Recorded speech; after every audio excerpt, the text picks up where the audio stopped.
बिस्मिल्लाहिर्रहमानिर्रहीम अस्सलाम वालेकुम। Welcome to my channel sky recipe. जी फ्रेंड्स, कैसे हैं आप? उम्मीद करती हूँ ठीक होंगे, खुश खुर्रम और आबाद होंगे। आज हम बना रहे हैं मूंग और मसूर की दाल। अगर आपकी मूंग और मसूर की दाल अच्छी नहीं बनती तो परेशान नहीं होना, आपने सिर्फ ये 2-3 बातों का ध्यान रखना है, इससे आपकी दाल भी बहुत ज़बरदस्त बनेगी।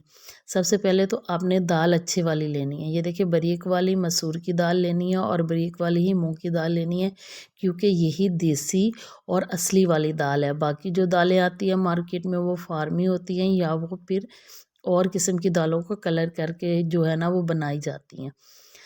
तो ये असली दाल की पहचान है कि आपने मसूर की और मूंग की असली वाली दाल लेनी है। मसूर की असली वाली दाल जो होती है वो छोटी होती है और मूंग की भी छोटे साइज़ के दाने होते हैं, जबकि बाकी जो दालें होती हैं वो थोड़ी कदरें मोटी मोटी सी नज़र आती हैं। तो मैंने ये 2 प्याली जो है वो मैंने दाल ले ली हैं।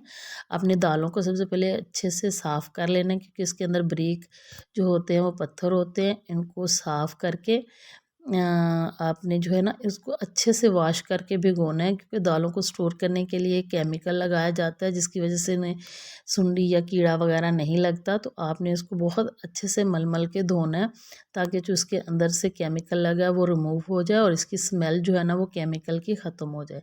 ये देखिए, मैंने भिगो के रख लिया 2 घंटे पहले, कम अज़ कम 2 घंटे पहले आपने दाल को भिगोना है पकाने से। और कोशिश करें कि आप दाल को कुकर में ना पकाएं, ऐसे ही पकाएंगे तो दाल का टेस्ट जो है ना वो बहुत ही ज़बरदस्त आएगा। और ख़ास तौर पर 2 से 3 बातों का ख्याल आप रख लें तो आपकी दाल इतनी मज़े की बनेगी कि आप गोश्त को जो है ना वो भूल जाएंगे और दाल ही की फरमाइश करेंगे।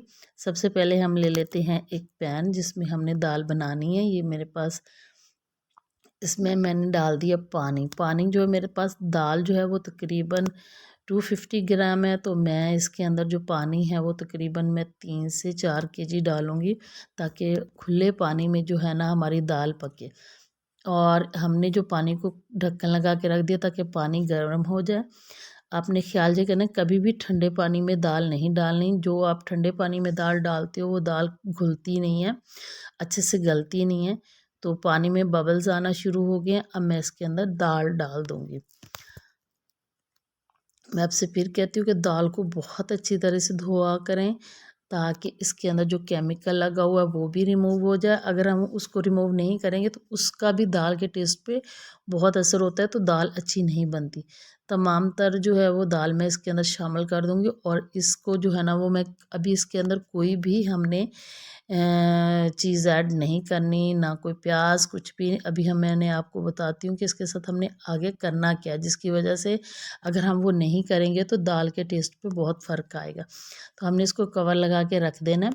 अब थोड़ी देर के लिए हम इसको रखेंगे तो आप देखेंगे कि जब इसको बॉयल आना शुरू होगा ना तो इसके ऊपर झाग आएगी। ये देखिए, इसके ऊपर झाग सी आ गई और झाग भी बहुत गहरी और मोटी मोटी सी ऐसे महसूस होगी कि वो बहुत गहरी झाग है। तो ये जो झाग आ रही है, हमने इस सारी झाग को जो है ना ऊपर से उतार लेना है। ये देखिए, किसी भी बर्तन में आप सारी झाग जो है वो निकाल लें। और साथ में अगर आपको मेरी रेसिपी अच्छी लग रही है तो आप मेरी वीडियो को लाइक करें और सब्सक्राइब करें चैनल को, और साथ में लगे बेल आइकन को भी ज़रूर प्रेस कीजिएगा। और ये देखिए, मैंने एक मीडियम साइज़ का कटा हुआ प्याज इसके अंदर मैंने डाल दिया, और 2 से 3 सब्ज़ मिर्चें डाली हैं, वो भी काट के। लहसुन अदरक कटा हुआ डाला है इसके अंदर। और नमक डाल दिया, हस्ब ज़ायक़ा डाल दें, या 1 चम्मच खाने वाला। और 1 चम्मच खाने वाला मैंने सुर्ख मिर्च पाउडर इसके अंदर शामिल कर दिया। और हाफ़ चम्मच जो है चाय वाला मैंने इसके अंदर हल्दी पाउडर डाल दिया। और अब इसको मिक्स करेंगे और इसमें थोड़े से डाल देंगे हम खड़े मसाले भी डाल देंगे इसके अंदर। दालचीनी का 1 इंच का टुकड़ा और 3 से 4 अदद जो है हम इसके अंदर लौंग डाल देंगे। इसको कवर लगा के रख देंगे, आहिस्ता आंच पे हम इसको पकने के लिए छोड़ देंगे। अब ये हमारी दाल जो है ना वो दाल आहिस्ता आहिस्ता आंच पे पकती रहेगी। आंच बहुत हल्की है, अगर आप आहिस्ता आंच पे दाल पकाएंगे दाल बहुत ही मज़े की और टेस्टी बनेगी। और ये देखिए ज़बरदस्ती अभी, लेकिन ये दाल बनी नहीं है, इसको भी देर है। और इसको पकते हुए जो ना वो 45 मिनट्स हो गए हैं। मैंने इसको हल्की आंच पे चढ़ा दिया ताकि आराम से पकती रहे। और अभी दाल पक रही है, साथ में हम लोग तैयार कर लेते हैं जी इसका तड़का। अगर तड़के पे आप चाहें तो इसके अंदर वो छोटी वाली जो लाल गोल गोल वाली लाल मिर्च होती है ना, अगर आप वो डालना चाहें तो डाल लें, वरना मैंने तो सब्ज़ मिर्च इसके अंदर शामिल किया। और साथ में हम इसमें ज़ीरा डाल के इसको जो है हम तड़का लगाएंगे। तो हमारी जो सब्ज़ मिर्च है तो हल्की सी ये पक जाए, फिर हम इसके अंदर जो है ना वो ज़ीरा शामिल करेंगे।